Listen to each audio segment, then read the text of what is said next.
പണ്ടുകാലത്ത് നാട്ടിൻപുറങ്ങളിൽ ഇരുളിന്റെ മറവിൽ ഒടിവിദ്യ ഉപയോഗിച്ച് ആളുകളെ അപായപ്പെടുത്തുകയും ഭയപ്പെടുത്തുകയും ചെയ്തിരുന്നവരാണ് ഒടിയന്മാർ. ഒടിവിദ്യ സ്വായത്തമാക്കി ഏത് സമുദായത്തിൽപ്പെട്ടവർക്കും ഇത് ചെയ്യുവാൻ സാധിക്കുമെങ്കിലും സർവ്വസാധാരണയായി പാണൻ പറയ സമുദായത്തിൽപ്പെട്ടവരാണ് ഈ സേവനം അനുഷ്ഠിക്കാറുണ്ടായിരുന്നത്. മറുത, മാടൻ, യക്ഷി എന്നിവരൊക്കെ മനുഷ്യ മനസ്സിൽ ഭീതി സൃഷ്ടിച്ചിരുന്ന അതേ കാലഘട്ടത്തിലാണ് മനുഷ്യകുലത്തിൽ നിന്നൊരു ഭീകരൻ ജനമനസ്സുകളിൽ ഭയത്തിന്റെ തരംഗങ്ങൾ സൃഷ്ടിക്കുന്നത്. മാടൻ, മറുത, കുട്ടിച്ചാത്തൻ, പിശാശ് എന്നിവയൊക്കെ പോലെ ദുർമന്ത്രവാദത്തിന്റെ വേറിട്ടൊരു മുഖമാണ് ഒടിയൻ. ഒടി മറയുക എന്നാൽ വേഷപ്രച്ഛന്നനാവുക എന്നാണ് അർത്ഥമാക്കുന്നത്.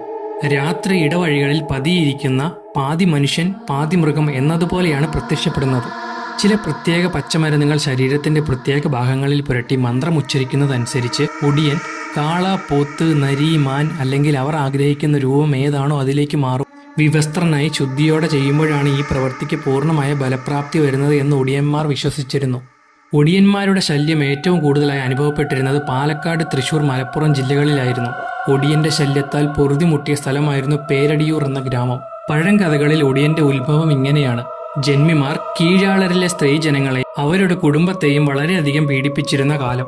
എതിർക്കുവാനുള്ള കെൽപ്പില്ലാത്തതിനാൽ അവർ നേരിടുന്ന അപമാനങ്ങളും പീഡനങ്ങളും നിശബ്ദമായി സഹിച്ചുകൊണ്ടിരുന്നു. ഈ സാഹചര്യത്തിനൊരു മാറ്റം വരുത്തുവാനായി ഒരു പാണൻ കരിങ്കുട്ടിയെ ഉപാസിക്കുവാൻ തുടങ്ങി.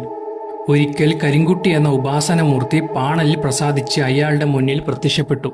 തന്റെ ജാതിക്കാരെ ദ്രോഹിക്കുന്നവരെ ഉന്മൂലനം ചെയ്യുവാനുള്ള ശക്തി തരുവാൻ പാണൻ മൂർത്തിയോട് അപേക്ഷിച്ചു. പരിഹാരം എന്ന നിലയിൽ അത്തരം ശക്തി ലഭിക്കുവാനുള്ള മരുന്ന് കരിങ്കുട്ടി പാണന് പറഞ്ഞുകൊടുത്തു. എന്നാൽ കരിങ്കുട്ടി പറഞ്ഞുകൊടുത്ത വഴി അത്ര എളുപ്പമായിരുന്നില്ല. അതിനായി കടിഞ്ഞൂൽ ഗർഭമുള്ള ഒരു അന്തർജനത്തെ കണ്ടെത്തി.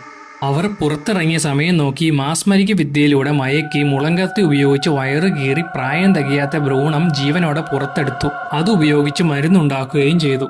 അതിൽ നിന്നും അല്പമെടുത്ത് ദേഹത്ത് തൊട്ട് ഏകനായി ഇരുട്ടിലിരുന്ന് ഉപാസിക്കുകയും ഒടിയനായി നായ, പോത്ത്, കാള തുടങ്ങിയ ഇഷ്ടരൂപങ്ങൾ സ്വീകരിക്കുകയും ചെയ്തു. കാലക്രമേണ ഇതിന്റെ ഉദ്ദേശ ലക്ഷ്യങ്ങൾ മാറി വന്നു. ഏതൊരാളെയും പേടിപ്പിക്കുകയും ആക്രമിക്കുകയും കൊല്ലുകയും ചെയ്യുന്ന ആധുനിക കൊട്ടേഷൻ ഗുണ്ടകളുടെ രീതിയുടെ ഒരു പ്രാക് രൂപമാണ് ഒടിവിദ്യ എന്ന് നിസ്സംശയം പറയാവുന്നതാണ്.